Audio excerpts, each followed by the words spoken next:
up, Chris? That's Tyler. Tyler, are you a pumpkin spice guy? No. Oh, what's your fall drink of choice? Oktoberfest. What's your fall flavor of choice? Because I'm not a pumpkin spice guy, but I'll admit when I saw when DG posted it today or the other day, when I see Starbucks post their fall menu, I start thinking football. I'm a cinnamon apple guy for the fall. I can't say that I'm a fall flavor guy. Really? You don't associate certain flavors with certain times a year? No. Like nobody drinks lemonade in the winter. You drink lemonade in the winter, you're a sicko. I drink lemonade 12 months a year, my brother. Yeah, that's insane. You're not supposed to do any of that. Anyway, dude, we've had a busy week. We're gonna give you guys a bonus episode this week, maybe. No promises yet, but it's looking like that. We're recording this on a Wednesday. Usually we record on Thursdays. So for those, who tap in every week, we appreciate you greatly. My guy, grumblings broke today about one Arch Manning and one Nick Saban potentially coming to the Browns next year. It really, here's the thing. I follow breadcrumbs. I'm not going to claim this is a real story. I'm not going to claim to be an insider, but I'll say about a week and a half ago at SEC Media Days, guys were coming around and mentioning, maybe Nick Saban, I wouldn't be surprised if Nick Saban returned to coaching. Wouldn't it be a wild full circle moment for Haslam, who has all the money in the world, to pull off the ultimate stab at the greatest college football coach ever about a calendar year after North Carolina and their Jordan money made a stab and hired Bill Belichick? It sounds far-fetched until you think about the things that have happened in athletics over the last couple of years. And what's the big complaint that college coaches have with the current NCAA thing? It's too much. You're dealing with kids, unlimited free agency. How do you avoid that? Well, you got certain coaches then going to the NFL. Nick Saban and Arch Manning, Jimmy loves them. It would be the ultimate Jimmy splash. And this does feel like a Jerry Jones kind of report coming out. Thoughts when you heard it? Are you buying it, yay or nay? I don't buy anything about Nick Saban coming to Cleveland. There is no way on this earth that Nick Saban is going to, one, have a boss. Okay. And two, let the boss be Jimmy Haslam. Think about that. Yeah. And not to mention, as much as I respect Nick Saban, I'm not interested in the Nick Saban head coach and GM thing because, he would be both. There's no way in this earth that at this point in his life, he's coaching a team that he doesn't assemble. That he doesn't get to construct the roster because he's been constructing his own roster for decades now. Yeah. So it's just to me, it just doesn't seem like that's something that's in the cards. And two, I also think that there's no way he's going to look at the financial situation that the Browns are in, even though they would be in it for, they have this year, next year, they're in it. I just don't see it. Now, when it comes to Arch Manning, I've heard on two different platforms now that Jimmy Haslam is enamored with Arch Manning, mostly to do with the fact that because of how connected he is with the Manning family. Correct. The scary thing, as an Ohio State fan, that makes me feel pretty good because if Jimmy Haslam loves a player, they usually stink. Okay, settle. What do you mean? But we've never seen a bad Manning quarterback. No, we've never seen one. Was old man Manning that great? He was good. He was just in a horrible, horrible place. Yeah. We've never seen a bad Manning, and this Manning has come up and learned all the lessons that the other ones have before. So here's the thing. Let's just start with Arch in college. We don't actually – I know you say we haven't seen a bad Manning, Like, we don't know if he's good yet. Well, that was my Haslam defense. I'm not going to sit here and say I'm ready to, as an owner, think about a quarterback and how I love him before I've ever seen him play like big time college football as like the next for my franchise when I just drafted Shedeur and Dylan Gabriel. So I'm not. I'm gonna get. You're gonna get there. I'm gonna let you work through it, big guy. Okay, so we don't even know. Second of all, we don't know if he's even going to come out this year. It would be a very Manning thing for him to do to stay. I think he's going to stay all 4 years. Okay, so there's that aspect of it. Then it comes to, okay, the last time every time Jimmy gets involved with the roster, nothing good happens. It feels like Jerry Jones, doesn't it? But it's just so much worse. Yeah. It's just so catastrophically bad. The Deshaun Watson debacle. Mm-hmm. Johnny Manziel, who came out and said that he thinks Cleveland sucks. Well, nobody in Cleveland fucking likes you either. Yeah, we think you suck. You self-admittedly are a horrible worker. Yeah, like you admitted so many wrongdoings, and then you're going to come out and be like, no, man. You admitted to being a lazy quarterback and lucking your way into a Heisman, essentially. And you were a drug addict.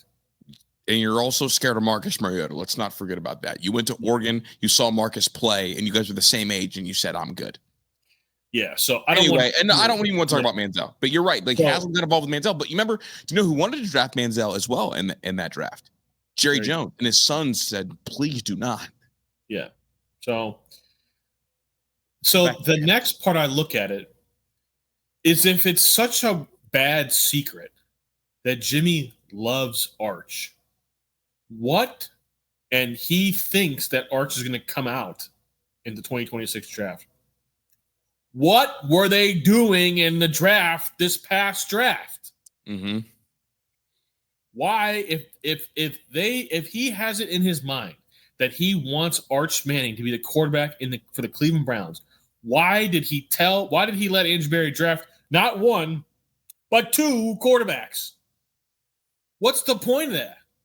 There really is. You also signed Joe Flacco, and then you also signed Kenny Pickett. What are we doing? So does that make you not believe this report, or does that make you believe that he's really stupid? Because in my mind, the things that I've read is I feel like the Shedeur pick was a Haslam pick and not a Berry pick. I think Andrew Berry. Well, I don't actually know because like nothing would surprise me. Nothing at all. And I don't think we'll really know all the details until one or both of them is gone. But like I just don't understand why, like, first of all, nothing gets leaked on accident. I don't believe that, like, there's people that are whispering things to people just because. Nah, things leak on accident. You know me well enough to know too much that but something like this. Like this is not a secret anymore. No, this was directly from the owner. Yeah. So this one is not a circle that you see things leaked in, at least leaked to the point where they're able to go on air with things, because I hear a lot of things, but like you would only go with something like this because it was on Colin Cowherd, correct? It was on Colin Cowherd. And then yesterday, Tony Rizzo also said it on ESPN Cleveland. Yeah. So this would only get out if someone reputable was talking to two entities, because this is whenever the Manning name and the Saban name, those are two big names. So that makes me think that this got leaked kind of on purpose. I would agree. The Saban thing was news to me, but I had heard them talking about Arch on multiple platforms. So like, I think the Saban thing is just a crock of shit. There's just no way. I can't believe that. What if he gets to pick his own quarterback? You think he would consider it then? I mean, think about it. Is there going to be a more attractive general manager job if it were to come open after the season? I don't think so. And look, he won it. And here's the thing about Nick Saban, which if someone had a gun in my head and said, who's going to be the head coach for the Browns next year, one of the last things I'm saying is Nick Saban. But I'll say this. I do know that Nick Saban wanted his shot at the NFL and believed if he didn't have people within his organization making mistakes that he would have been a good one, right? I don't know if any listeners know the story. You know, he took the head coaching job because of Drew Brees. Yeah, he thought that he was going to have Drew Brees as his quarterback and made an effort to get him there. Yeah. Drew Brees, here we go. Drew Brees was signed to the Dolphins pending what? A physical. The physical came back not clean and it voided the contract, and he ended up in New Orleans. I just like that's something that I need way more than this to start even acknowledging that might be a real thing. Yeah.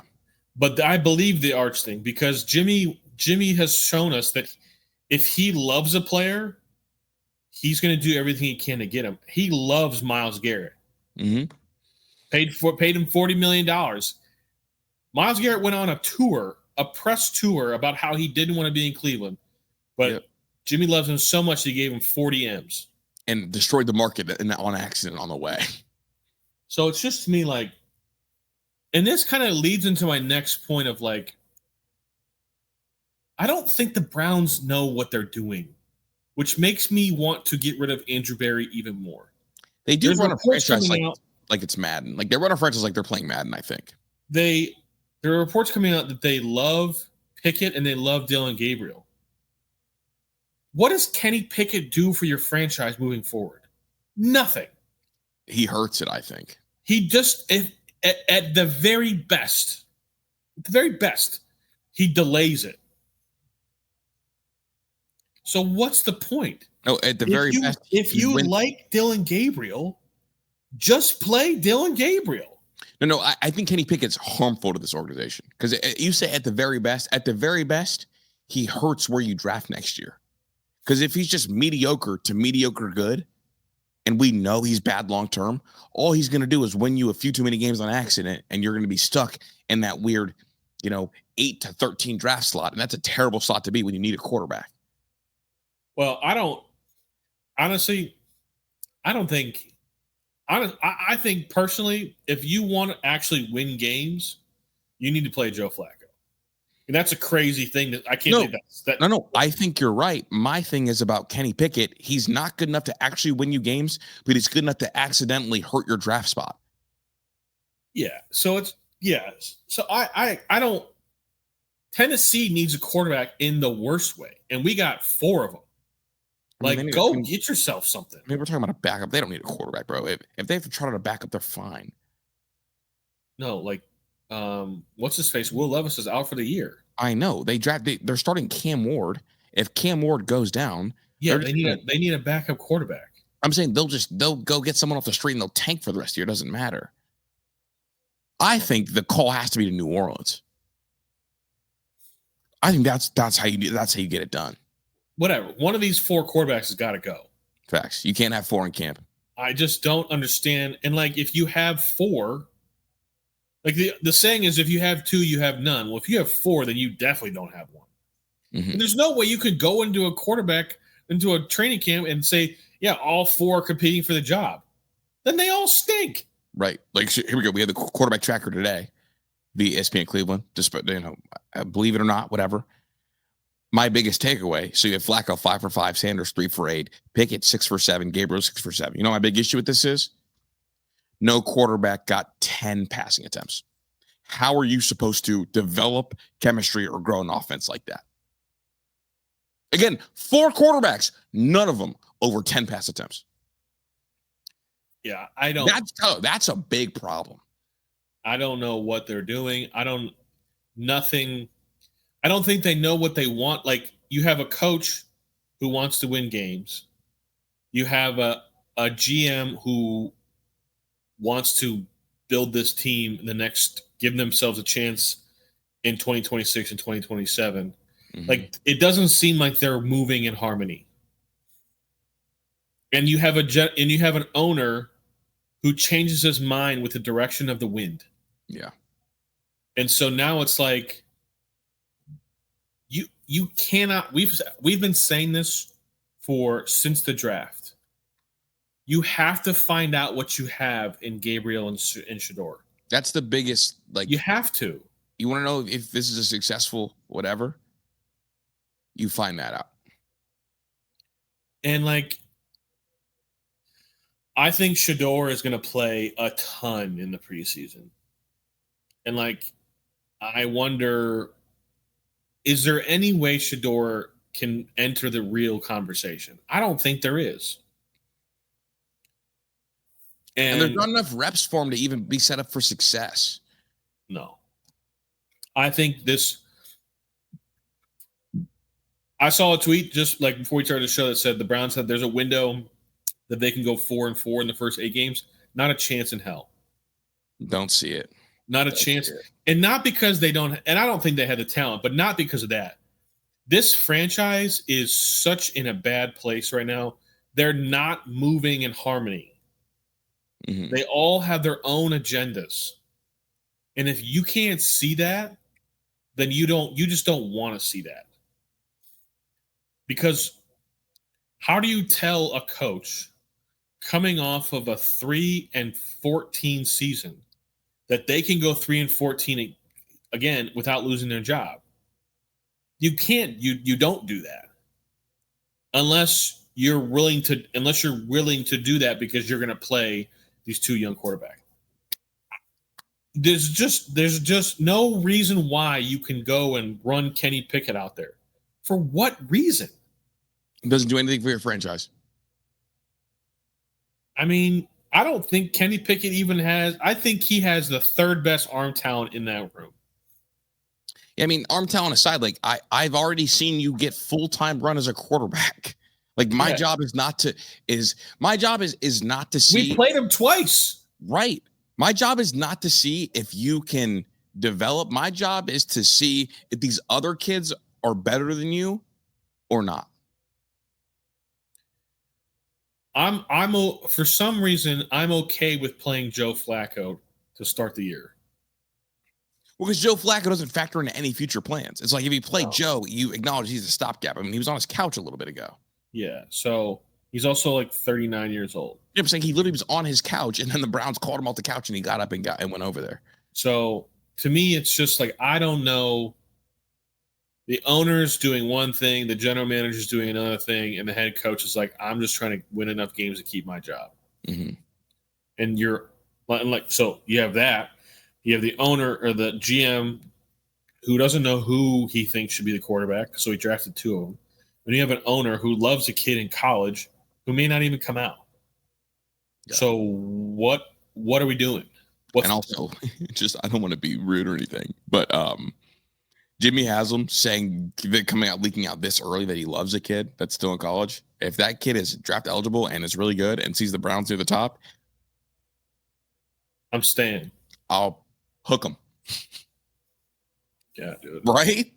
And like, not to mention, not for nothing, Arch Manning's gonna be making plenty of money down there in Austin, Texas. He also doesn't need a cent. Doesn't need it, but he's making a lot of it. Yeah, they're super good over there. So I honestly think Browns fans are trying to talk themselves into a lie. But when this season comes around, it's going to be bad.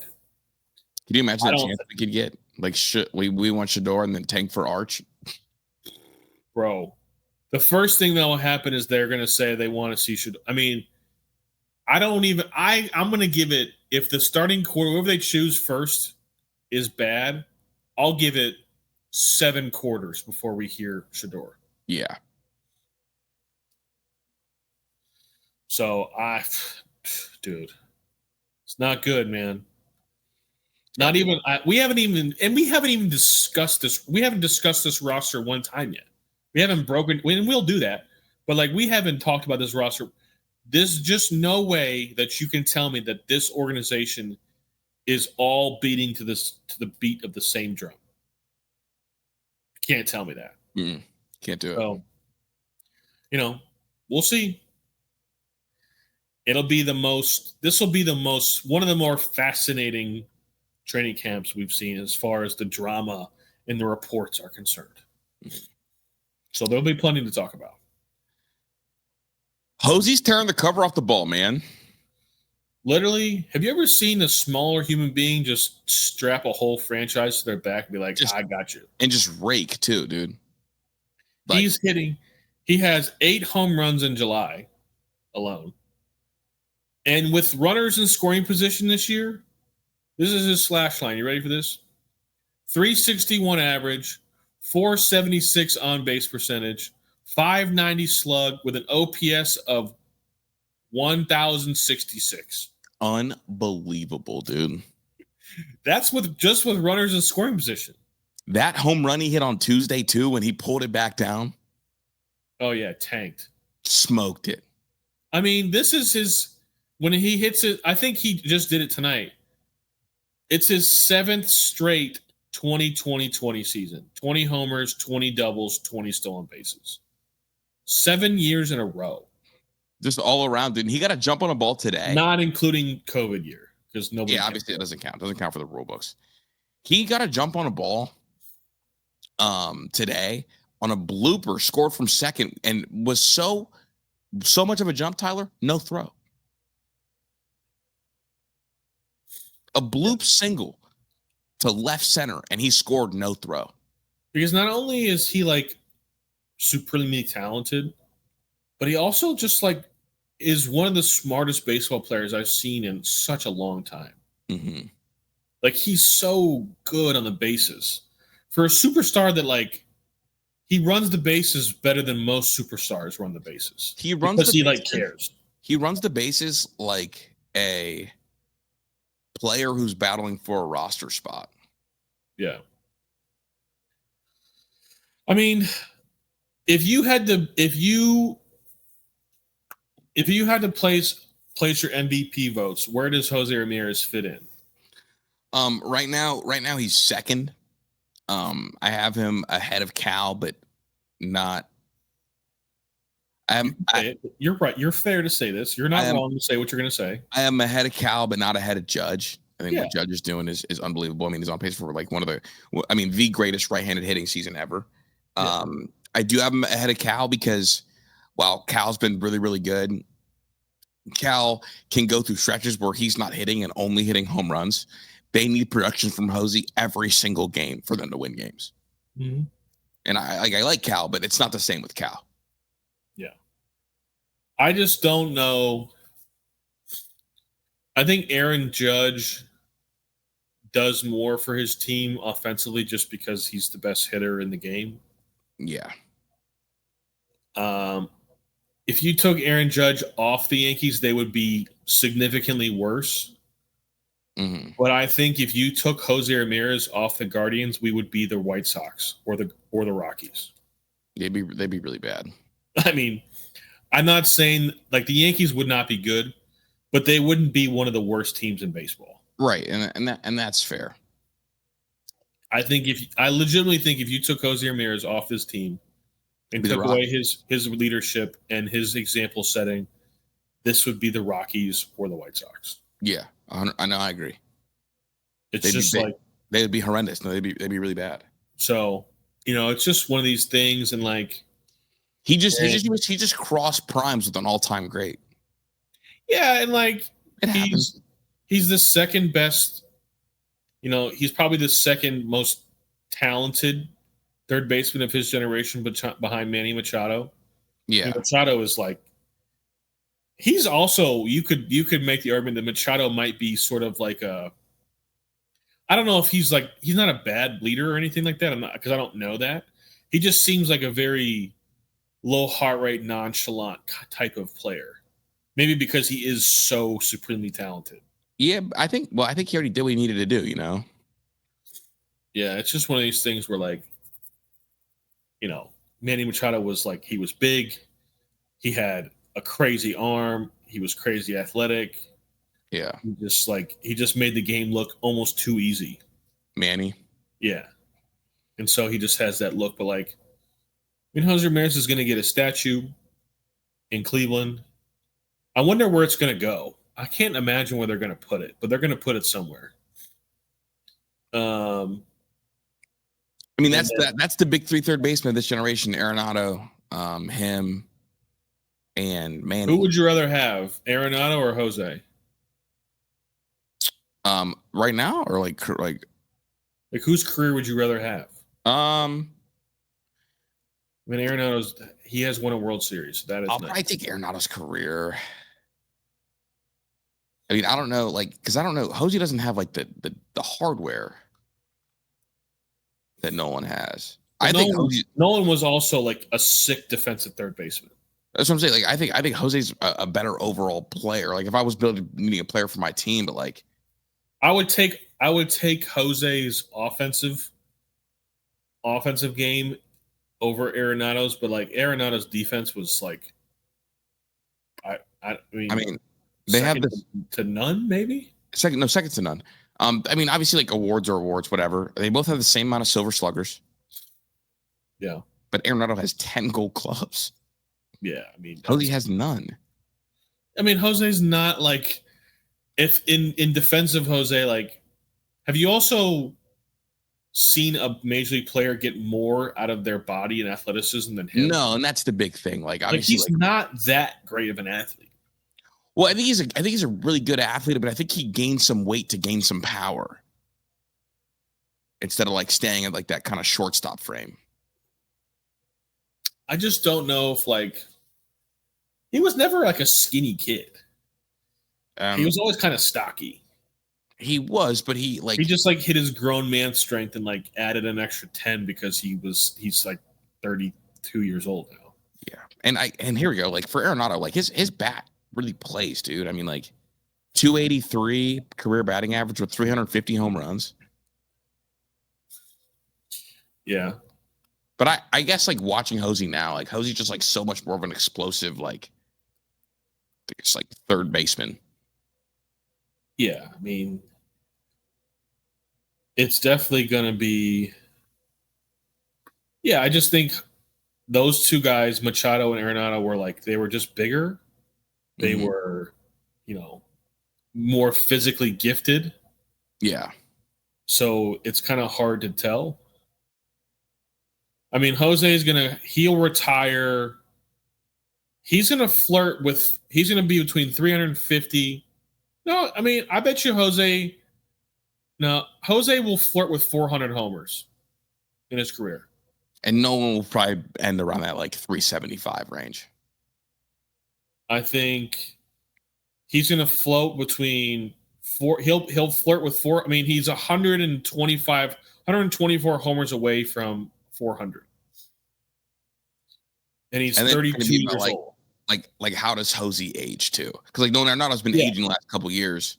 I don't know how Jose ages, to be quite honest with you. Because he's like he feels like an older 33 because he plays like a style of baseball that has more wear and tear on the body. Yep. So he's going to have 1,500 RBIs.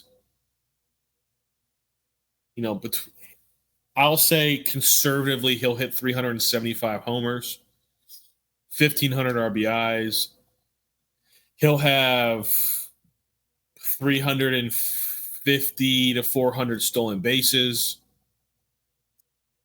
I mean, who knows? I mean, he's going to have probably around 75 WAR.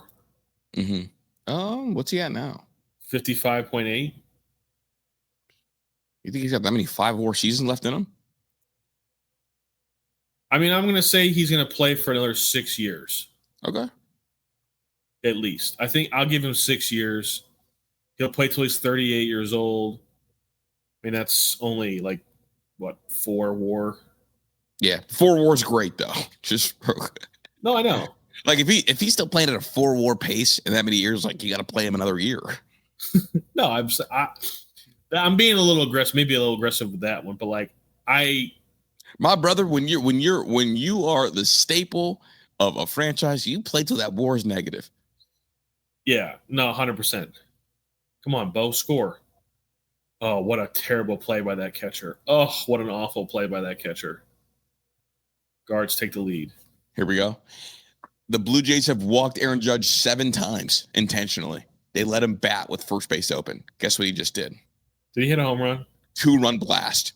That's some Barry Bonds shit, bro. That is some Barry Bonds-esque shit right there. 2-run blast to tie the game. Last game, they had Vlad Guerrero throw up the force every time he was up to get him to first base. They didn't throw the force up. Bang.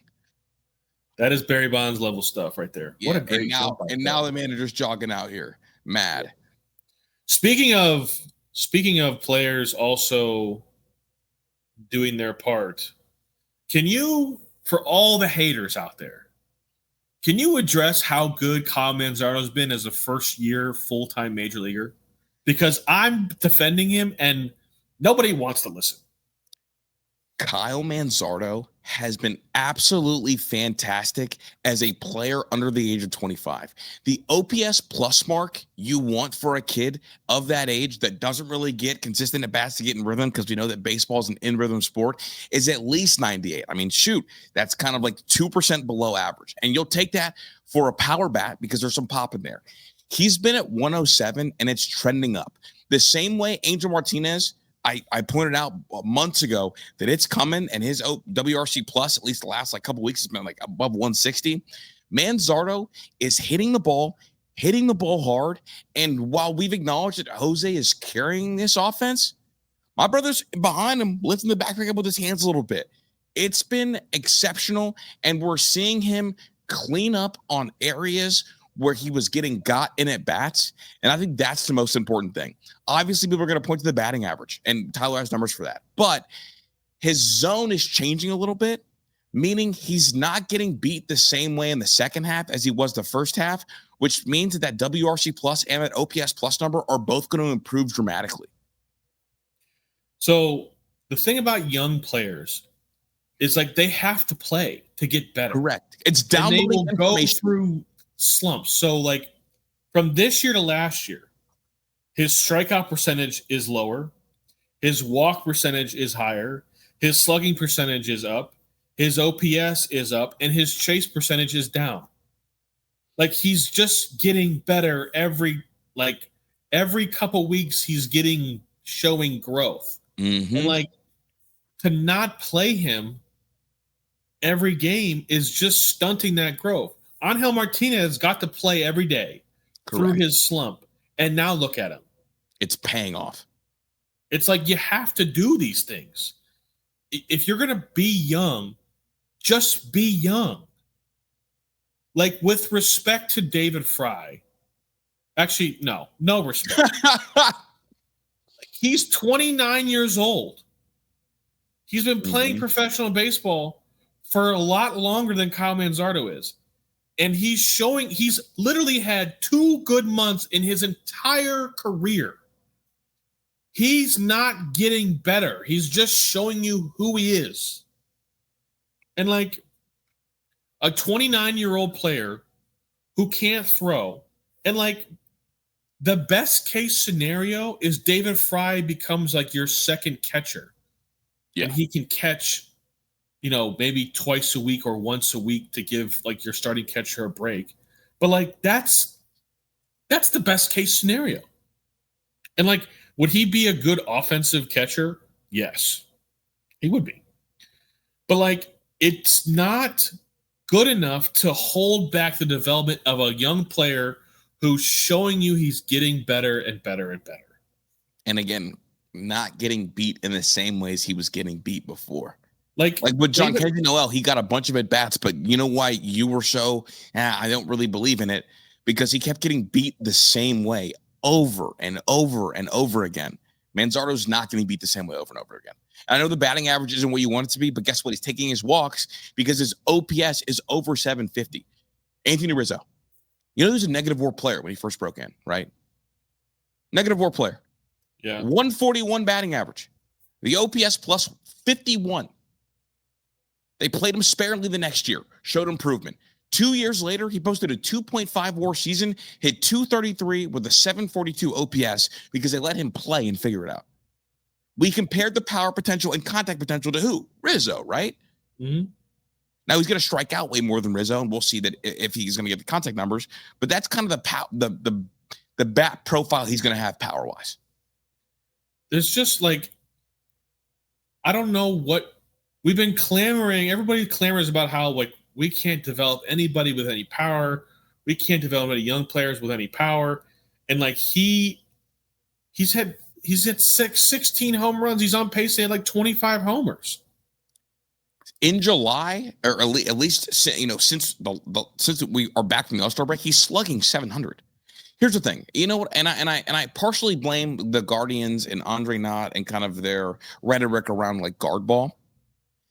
I think because Hosey is so good at hitting for contact and hitting for power, people expect the Guardians power hitters to hit for contact. Traditionally, guys who are power hitters are going to make less contact. You live with that. That's why OPS is a thing. The Guardians need Manzardo to hit the ball hard and take his walks. The batting average shouldn't concern anybody as long as that OPS is up around 750. You know why, Tyler? Because I'm okay with him hitting 217 if he's taking his walks, because getting to first is the same as poking out that slap single just to get on base. If every hitter that was good, like if we had a whole bunch of players like Jose Ramirez, we would win every game that we play. Mm-hmm. You would literally win. You would win the World Series. If you had 9 Jose Ramirez's in your lineup, you would win every game. You would never lose. And nobody has that. And nobody has that. So like that idea of like you should be able to hit 280 and also hit 30 home runs. Like there's a reason why he's always in the top 5 of the MVP race. Right. Because he's one of the best players in baseball. So like you can't have that. And if you want to help fix his batting average problem, hit him in front of Jose. He's hitting 277, hitting second this year, just so you know. I had it. You have a slash line right here. There's something I had that I really liked, and it was the fact that he also is. Hold on. Sorry. No, you're good.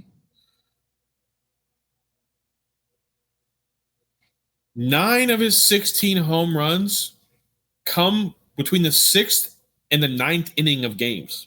High leverage. He's producing in the biggest moments of every game. Yeah, big spots he's producing. That's big. That's actually that's a really impressive stat. And it's like he's, and the thing about it too is a hitter of his profile who commands the strike zone pretty well and does all the things that you want, he's going to hit well with runners in scoring position as he gets more and more opportunities, because he's going to be able to relax and just get the pitch that he wants. Mm-hmm. Like his numbers with runners in scoring position are not great, but like he needs to be in that situation more. And he's starting to show it. The last 2 games, he's got 4 RBIs in 2 games. Yeah. No, he's trending the right way, man. He's absolutely trending the right way. And it's just like you just got to play him more. I'm sorry. Like David Fry is just not a good enough player to not let him play, to not let Manzardo play. He's just not. I'm sorry. And like play him while he's hot and watch him get better, because we know that David Fry is not really getting better. Like this version of David Fry, this is it. Don't botch the development of Manzardo because you're trying to turn him into a platoon monster. The only reason why David Fry hit 260 last year is because he hit about 380 in April and May. Yeah. So it's just like, come on, man. Like this is so here we go. Top 9 Class A's in the pitch to get the save. I've been reading all these teams love Class A, What do you think buying, if you're as an outsider looking in, what does buying look like for the Guardians? Because they've won 9 out of their last 11.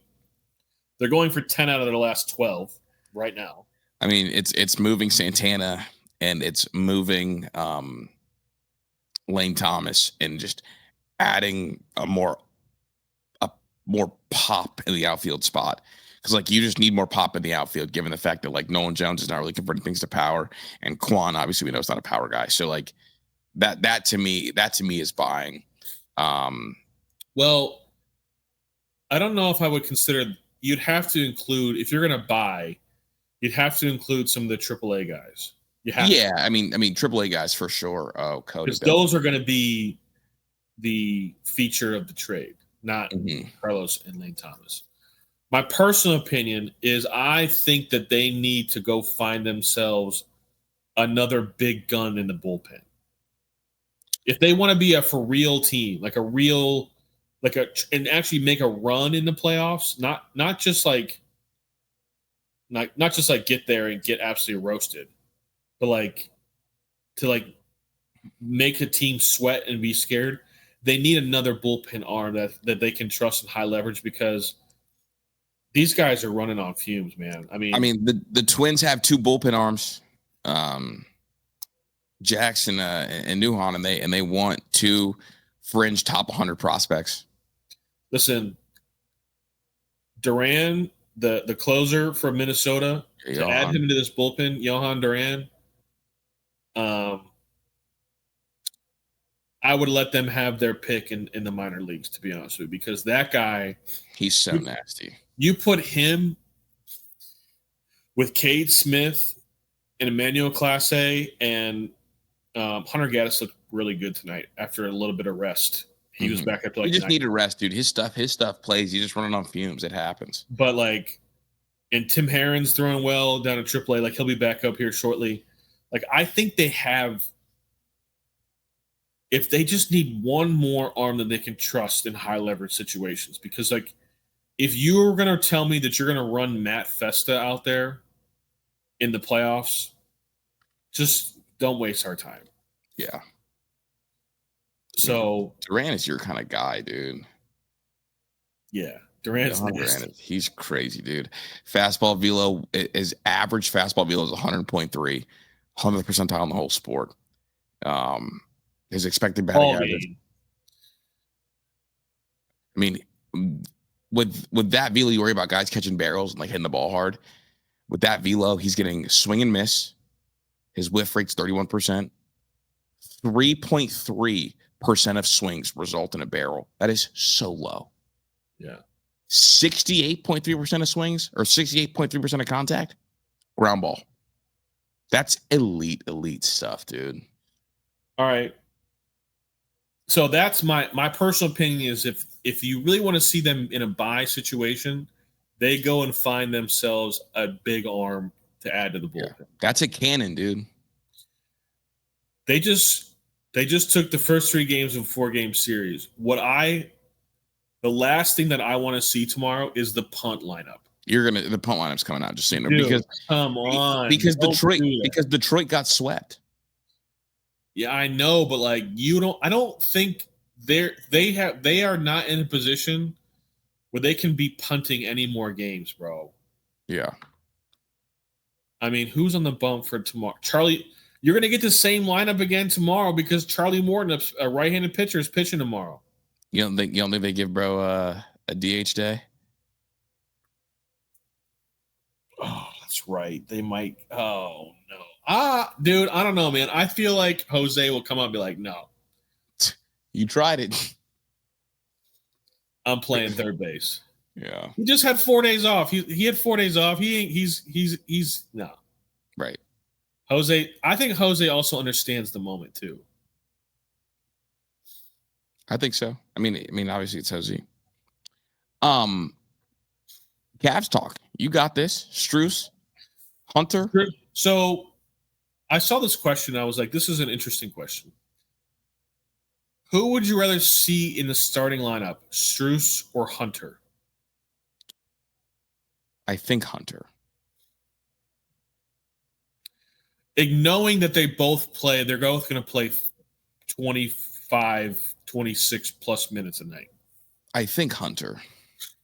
So do I. I just like Hunter's length a little bit. I like the athleticism. I feel like he frees some things in the offense. He can get out and run. I think I like Hunter.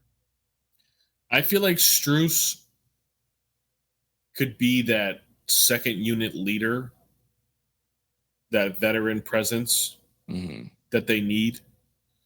Because like DeAndre doesn't need like the leader on the golf course. The leader on the court is Donovan Mitchell. Right. Like Max Strus doesn't need to lead Donovan Mitchell. But like Max Strus could be there to, and DeAndre Hunter's not a leader type of player. He's not that guy. And that's okay. He doesn't have to be. You don't need everybody to be. You don't need that many cooks. No. So you run out a lineup of Lonzo Ball, Sam Merrill, Max Strus. If Mobley or you have Larry Nance, and then you'll have Mobley or Jared Allen out there. Ooh, that's not a lot of offense there. No, but you'll keep those guys. Like Mitchell will be out there for sure. But that would be a good defense. Like that second unit will defend. Will absolutely defend their ass off. Yeah. So I agree. I think DeAndre Hunter gives them some length in that starting lineup. He gives them essentially the same things, just a bigger version of Strus. Maybe not the better, not as quite as good a shooter as Max Strus is, but he gives them that length that you said, which I think is important. We're just because now it allows them to switch everything. And really, come playoff time, your job is to buy time for the starters to rest. Yeah. And you can either buy time by scoring or you can buy time by squeezing. Yeah. That's a squeeze group. Yeah, and you can't, if you're gonna have two smaller guards, you're gonna have your wing player has to be tall. Has to be long. To be able to recover, be a bully, that's 100% it. It is a good question though. So the other question that I thought about was what's Mobley's what do you think his player comp of his ceiling is? Is it Kevin Garnett? It's Karl Anthony Towns. I keep telling you that. But I think Evan Mobley is a better defender than Karl Anthony Towns. Maybe slightly. I think it's probably negligible. I think it's Towns, dude. I think he's skinny Towns. You don't think it's KG? No, and my big thing for the not KG, I don't think you can ever develop the psycho. Well, I didn't. KG. I'm just saying, a big part of KG's game. Sure. You're right. Is the psycho. You're right. Hell no. Didn't KG call Charlie Villanueva a cancer patient? Yes, multiple times. That was the craziest thing. That's one of the crazy things I've ever heard. But I'm talking about KG's his game, not his insanity, his actual his offensive his bag. Yeah, I think Mobley probably has a deeper bag than KG. But KG has. Well, that's because Evan Mobley can handle the basketball a little bit. Yeah, KG just refused to step out and shoot. There's that whole highlight tape of him with 1 foot on the line shooting threes, twos. Yeah. I just need. What do you think his floor? I guess his floor is what his current version is. Yeah. Can they win a championship if this is as good as it gets? I think so. I think they were a lot closer last than they realized. Because I honestly, in my heart of hearts, I believe they were better than Indiana. Indiana just was a playoff riser. I don't think they could do that again. And I also think Cleveland was a better matchup for Cleveland and OKC would have been a far better series. No, it's hard to say. We just went 7 games. But I think Cleveland would have presented more problems to OKC. It felt like for Indiana to win games, they need to get nuclear hot. I don't feel like it would have been the same with the Cavs. I really do worry about. I just don't know if this group has it in them. Yeah, to be quite honest with you, I don't know how you can. I just don't know how you can run out there with Jared Allen and that's the kind of effort and that's the kind of intensity that he brings. Mm-hmm. I just don't see it. I just don't know how you can do that especially when the game slows down. He just can't be a 1 or 2 on a championship because he doesn't have the same fire that you need.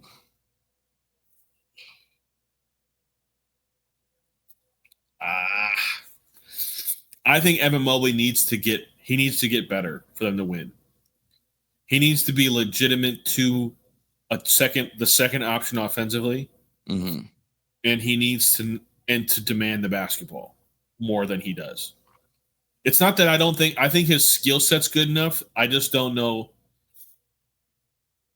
he needs to be the guy. He needs to be one. It needs to be a 1A, and not a. I'm talking like not a Robin. Like he needs to be another Batman. Like there needs to be a debate of who's the most valuable player on the team. Correct. Because like you saw that in Boston, right? Like it was Jaylen Brown or Jason Tatum. Like because there were a lot of nights where Jaylen Brown was the far better player.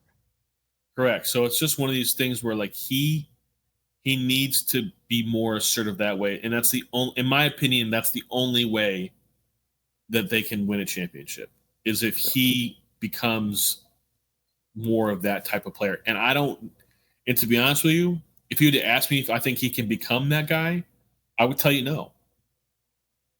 I don't know how you change somebody's like personality. Mm-hmm. That's a hard thing to do, man. No, it is. It is. Just make us spend the summer with KG, man. See if that does anything. So we'll see. I mean, it's gonna be very hard to talk about the Cavs during the regular season because like it's not an 82 game season, it's a 16 game season. Like they're like that old Hawks team. Like, all right, cool. You win in the regular season. Sounds good. Congrats. Like to me, if you wanted me to put a stat line on Evan Mobley, I need 23, 11 and 5, 4. Well, no, I don't really care about the assists too much. I do. Because if you're scoring 23, that means someone's crashing over. So I need a couple lobs to Jared Allen. Okay, give me 3 assists. I don't know, whatever. But I need the points per game. The points per game got to go up. He's never averaged more than 20 points a game. He's never averaged 20 points a game. Like he needs to be like a 23 point per game scorer. Yeah. Darius Garland numbers need to come down scoring wise, and Evan Mobley's got to go up. Period. And I think honestly, it just starts with he just needs to shoot more. Because if he was more assertive, and like if he's more assertive, it would open things up for everybody else too. Everything. I mean, bro, when he took over game 6, or was it what game was it? Game 5 against Indiana, when he got the ball at the top of the key, and everybody cleared out, he scored every time. Yeah. And we saw the Knicks let Towns do that for a little bit, and then it took him a while to adjust. But like, it's such a problem when Mobley does that. He's quicker. I think he's quicker than Towns. He's not bigger than Towns. Obviously, Towns is probably 20 pounds heavier. I bet at least 20 pounds heavier. But he's not quicker than Towns. Handles the ball better than Towns. I'll say they handle the ball same. I don't know what you like about him. Towns has a bag, dude, and he can pop the 3 too. He's just a little zesty, is all. Anyways, if Karl-Anthony Towns wasn't this zesty, he'd be unstoppable. I think Jimmy Buckets may have broken. Okay. No, I don't think he broke him. I think he just like Jimmy Butler got him close, and he was like, you know what? I don't like it over here. You seem so miserable. I'm gonna be zesty and happy. We gotta move on. I'm just saying, bro. Like, what a miserable world it is to be Jimmy Butler. I mean, Jimmy Butler seems like a pretty happy dude. Besides when he's like playing on an average to below average basketball team. Jimmy Butler has forced his way out of every place he's been at, and tried to force his way. He did force his way out of Miami. Yeah. Ohio State, obviously, with the NCAA rulings, this has been kind of a mess in terms of like NIL deals, hard cap, soft cap.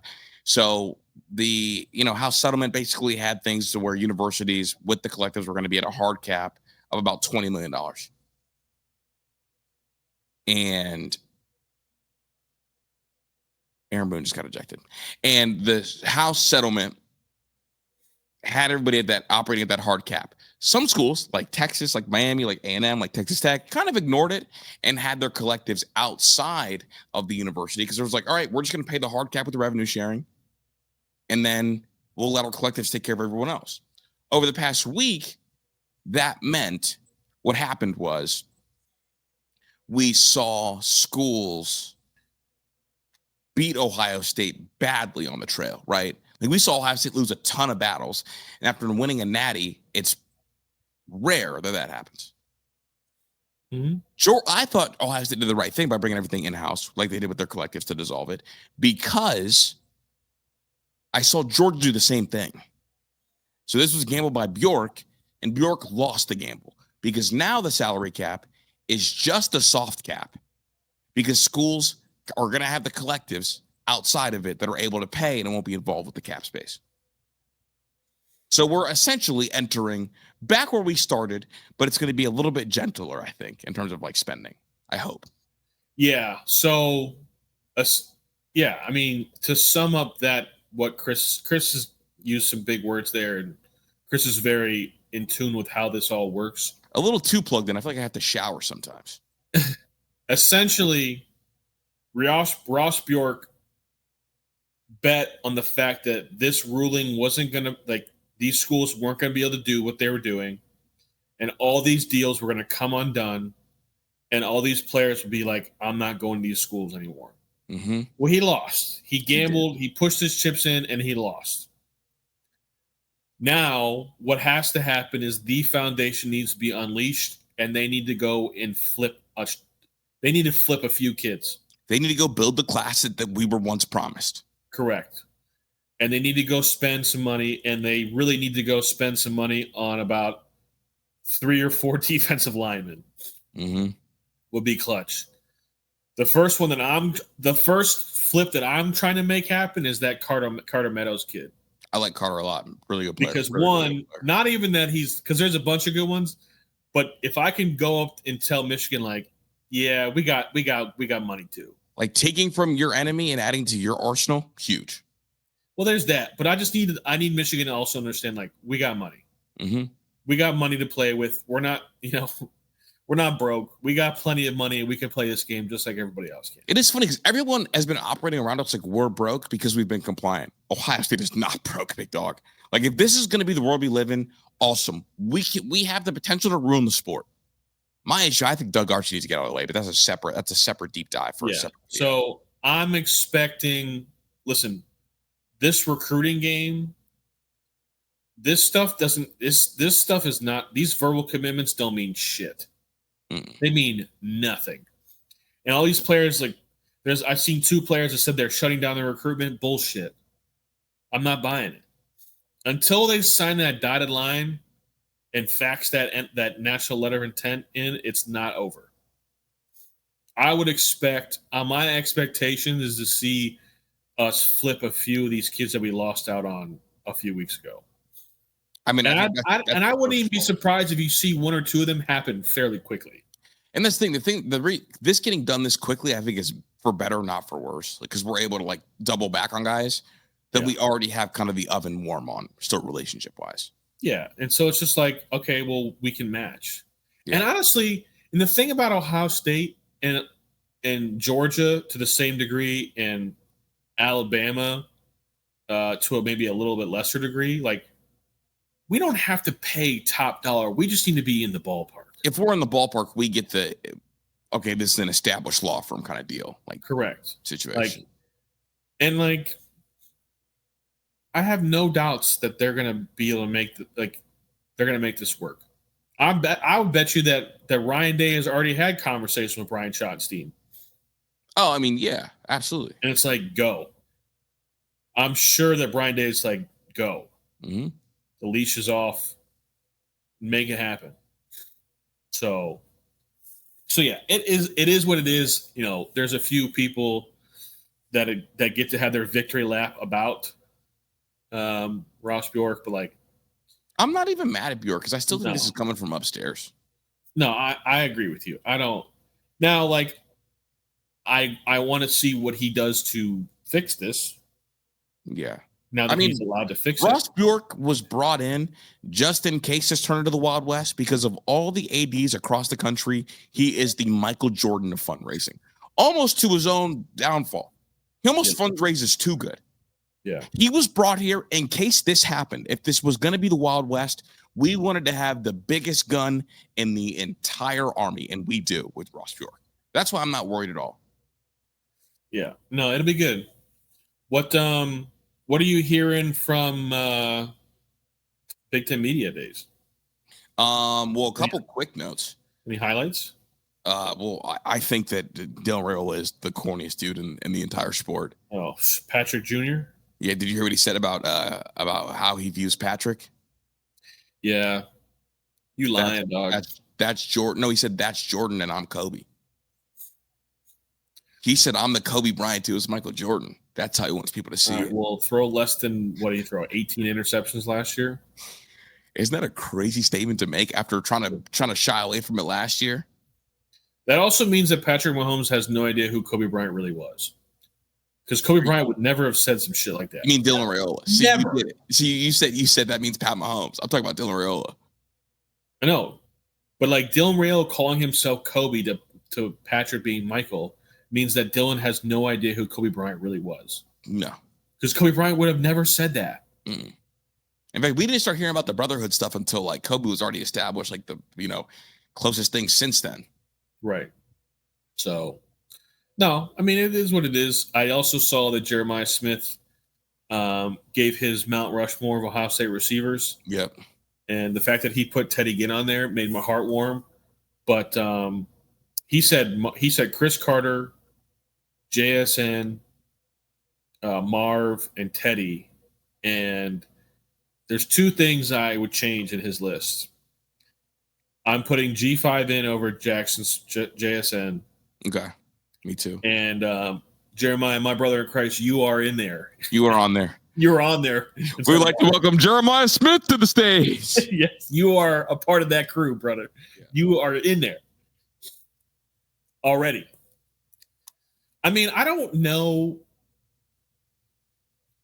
We haven't really talked about Jeremiah Smith that much with you and I. Like, no, I mean, we did it first. Like, we talked about like undisputed, the two best players in the sport. But like, he's gonna set all the records. I want to see. I want to see how many games it takes him. And like, is he the like? Do you think he's better than Julio Jones was? Yeah. Yes, 100%. Do you think he's better? Like, better than Calvin Johnson? No, that's the only prospect that I won't go there with yet. Calvin's the only one. I mean, I'm gonna imagine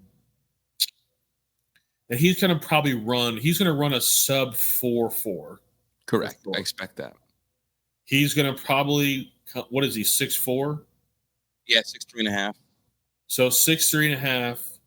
He's gonna leave Columbus at probably 225. Yeah. 230 even maybe. So it's like, I don't know, man. He's chosen. Yeah, he's a perfect prospect. Yeah, I mean, is there anything that he doesn't do well that a receiver needs, like that a receiver does? No. He does everything well. He's honestly, my worry about him is I think he's too strong. Like, people want to see him play physical this year. He played physical at the top of the route, hardly physical, and immediately got an offensive PI. Like, he's almost too strong.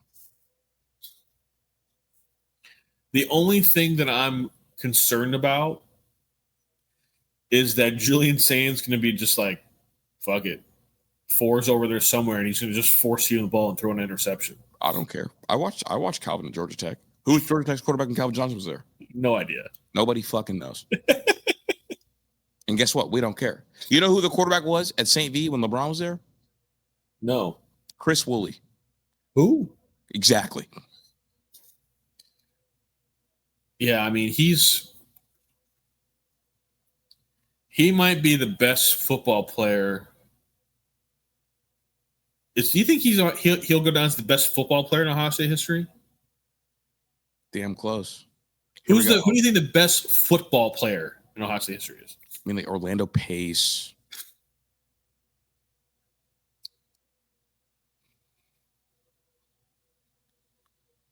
Orlando Pace. I mean, Orlando Pace made to the Heisman ceremony as an offensive lineman. I need you to repeat that sentence. Orlando Pace made it to the Heisman. I was a Heisman finalist as an offensive lineman. I mean, Orlando and Chase Young. Here's the thing about Jeremiah. And I have never felt this way before. I get the same, and I've told you this before. I get the same feelings when I watch him as I get when I watched LeBron in Cleveland for the first time. That's the feelings I get. Did you ever watch LeBron when he was in high school? I mean, I was very young. Yeah. So when I watched LeBron in high school, I was like 10. Mm-hmm. And I was like, I was like 10 or 11. And I looked at my dad and I was like, if this is what high school athletics is like, I'm never going to play any sport. Yeah, bro. I'm not going to be here. But my dad was like, it's not like this. So don't worry. I'm not going to be here, man. But yeah, I mean, I think I'm very excited to see what they do with him, and how I think Ryan Day has some things in store for the world to see. I think he's going to be able to he's going to be in his bag when it comes to putting Jeremiah and Brian Harline to have success for each other. Mm-hmm. I just go back to what he did with Marv against Penn State in 2023 when he was like stuck with Common Core. Yeah, I mean, I just think about like a full season of whatever JSN was doing against Utah. That too. Yeah.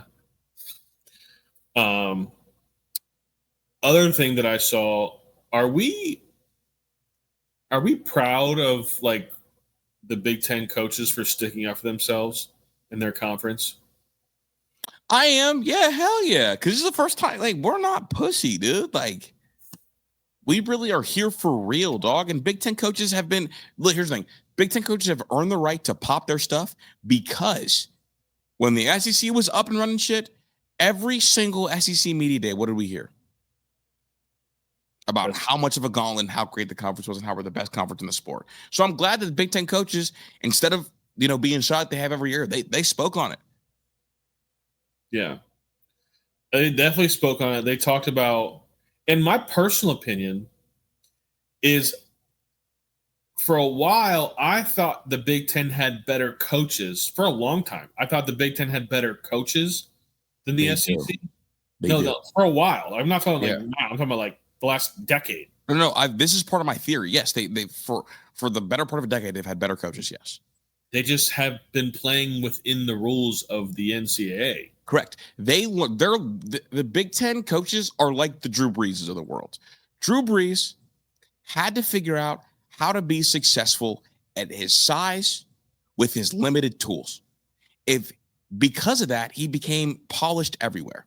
If you then dropped off that version of Drew Brees, the end version with everything he learned in his head, and dropped that into Josh Allen, you'd have the single greatest quarterback of all time. That is what's happening. The Big Ten coaches that were better coaches had to learn how to be successful with very, very little compared to the SEC. And now they've got the Josh Allen body and NIL dollars and being able to pay players the way the SEC was. And that's paying off in a huge way. I felt like this is what's coming because they were forced to do more with less for so long. Now they have more. Yeah, there is absolutely more money up north than there is down in the south. Yeah. There's no question about it. See, we were doing less with more because we weren't allowed to illegally pay players. And you know how I know we weren't allowed to illegally pay players? Because Terrell Pryor got one of the best coaches in the history of Ohio State fired over some tattoos because he was trading memorabilia for tattoos. Don't you think if he had cash, he would have been trading cash for tattoos? Yeah. Yeah. I'm happy about that. And I'm also happy that it seems to me like the Big Ten's not backing down in this whole like 16-team playoff format. They're like, no, we want it to be solved, everything to be answered on the field. Mm-hmm. And the thing about it too is like, I don't think the SEC knows this game that they're playing with the Big Ten because there's the chance, like, The Big Ten most years is probably going to have more teams in than the SEC will. The issue is it's gonna be uneven because we're gonna guarantee an extra loss for everybody in the conference. That's why I'm so proud of Signetti for what he said. Yes and no, but like last year, I don't. No, here's the thing, Tyler. I'm right. You know why I'm right? You're right. The anomaly game is Oklahoma beating Alabama.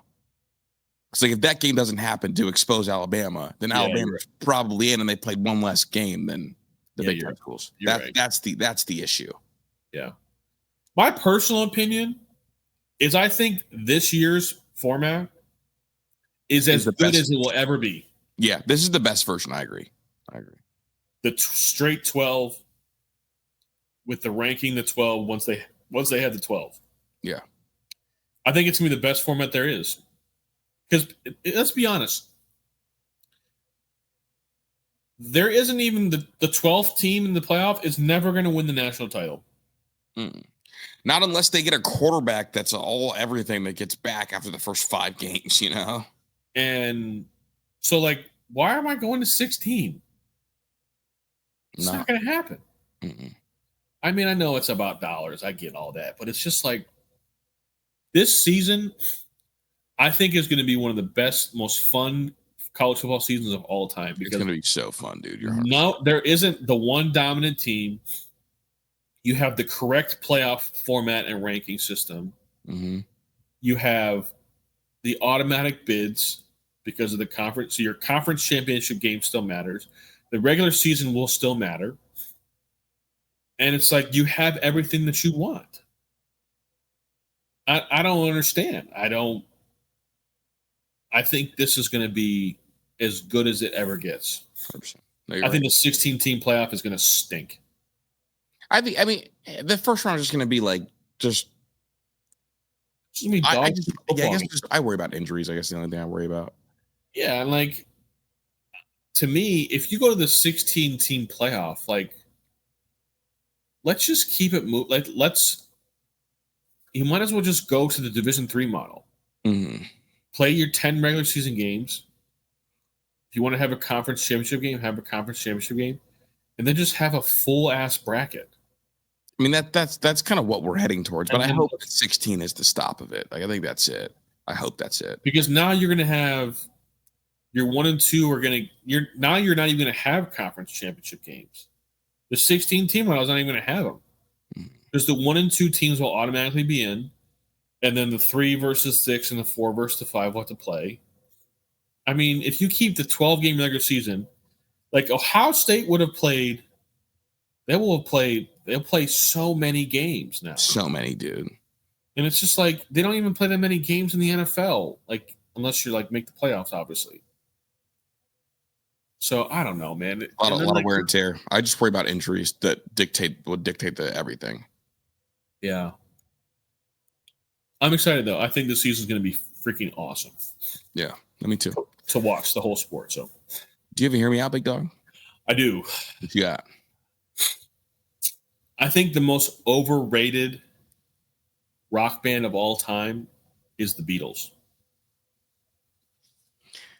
I agree. Because I got looks because I suggested maybe the Eagles were better than the Beatles. The Beatles, like, I don't think they have a few songs, but the way the Beatles are talked about is like they just produced all their songs were hits. Yeah. Like, people think that the Yellow Submarine song is like a classic rock song. That's a kid's song on LSD. Yeah. That's all that is. Yeah, congrats on finding psychedelics first. Yeah, like congratulations. And like nothing is it just doesn't they don't move the needle for me. Yeah, that's fair. I've never been like, I want to listen to the Beatles. That's never ever come out of my mouth before or in my head. Ever. Led Zeppelin's better. The Eagles better. Nirvana better. Just like the Beatles, just like to me, they just are the most overrated. I mean, do they deserve to be in the Rock and Roll Hall of Fame? Yes, they do. But like, so does Devo. So does sure. But like, dude, I don't know, man. They don't even hit the top. They're not even a top 15 rock. They don't do it for you at all. Huh? No, that's fair. You know what? I don't think I think they're top 15. They're iconic, but you're right. They do get talked about like they're in like untouchable holy territory. I'll get down. Your brethren might be mad at you though. My people don't care if I say this kind of statement. But on your side, I don't know. I don't really care. That's fair. That's why it's called Hear Me Out. It's my opinion. Yeah, no, I like it. Not too spicy, kind of right in the middle, medium. That's fair. I believe that droids are the single best henchmen in all of movies. I thought you said something else. No, droids are the greatest henchmen ever. What? Drones? Droids. Yeah. Droids are spectacular, dude. Would you have a droid in real? Would you have one? Bro, they're so funny, dude. They're so funny. Would you want one that actually speaks English to you, or yes, R2-D2? I'm rewatching Star Wars: The Clone Wars, the cartoon, bro. They be having me dead every episode, like dead. Would you want like the C-3PO version or like the R2-D2 version where they like? No, I'm talking about the droids, like the bad guys in Star Wars. Oh. Blast them. I'm talking about those dudes. Blast them. I love those dudes, man. Yeah. That's it. No crazy hear me out, but I think I'm ready to wrap this show, dude. I got to make a call real quick. All right. I'm good. That's Tyler. I'm Chris. Peace.